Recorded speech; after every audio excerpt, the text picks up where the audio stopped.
A minha saudação a você que nos acompanha na reflexão do Santo do Dia.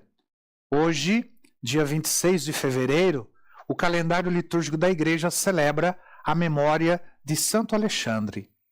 Então, desde alguns séculos antes de Cristo, já havia ali em Alexandria uma forte e numerosa colônia judaica. E foi nessa cidade que se deu mesmo, já antes de Cristo, aquela famosa tradução do Antigo Testamento, do hebraico para o grego, que passou para a história com o nome de 70.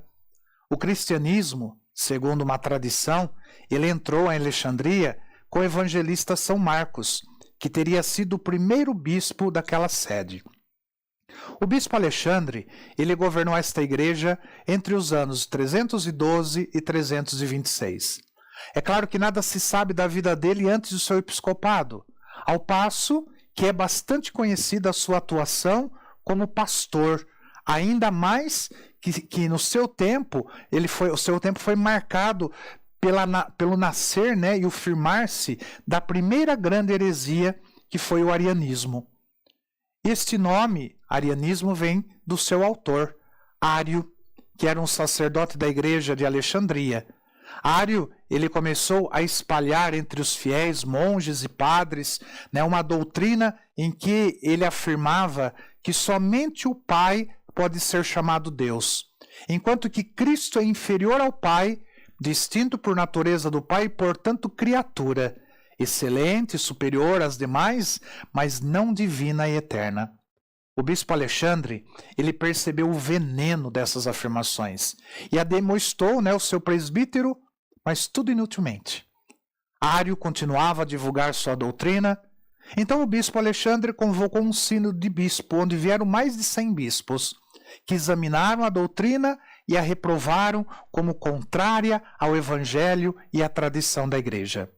Ário não acatou esta decisão. Andou procurando aprovação em outras igrejas, com outros bispos, de tal modo que a heresia ia se alastrando assustadoramente.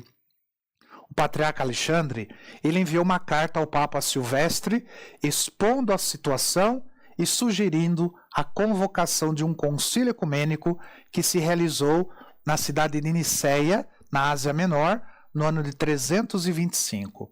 O próprio imperador Constantino, ele considerando que a união e a paz na igreja eram de muita importância política para a paz do império, ele favoreceu a convocação do concílio, colocando à disposição as carruagens do império para o deslocamento dos bispos.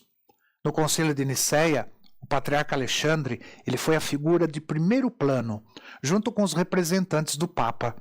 Alexandre, já muito velho e enfermo, ele se fez acompanhar pelo seu fiel diácono Atanásio, que ainda não era sacerdote. Este, ainda adolescente, foi notado e apreciado pelo bispo, que o tomou sobre a sua proteção e o tornou seu secretário. E que ele seria o seu sucessor depois, lá na frente, na sede episcopal de Alexandria, e o grande defensor da doutrina de Niceia. Então, essa doutrina, ela está formulada no credo, que nós rezamos nas missas, em que de Cristo se afirma: Filho unigênito do Pai, Deus de Deus, luz da luz, Deus verdadeiro de Deus verdadeiro, gerado, não criado, consubstancial ao Pai. Então a doutrina de Ário, ela foi declarada herética, e o patriarca Alexandre, ele pôde voltar à sua sede a fim de purificá-la do veneno dessa doutrina. E quando ele voltou do concílio, ele foi acolhido triunfalmente em Alexandria.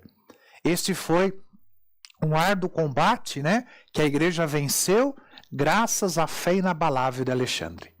De Alexandre se conservam várias cartas de grande importância histórica e também doutrinal sobre o início da heresia ariana. Alexandre faleceu em sua sede episcopal no dia 26 de fevereiro de 326, um ano após o concílio de Niceia, deixando ao seu discípulo Atanásio a herança do pastoreio e da luta contra a heresia. Santo Alexandre, rogai por nós. E que o Senhor te abençoe, em nome do Pai, do Filho e do Espírito Santo. Amém.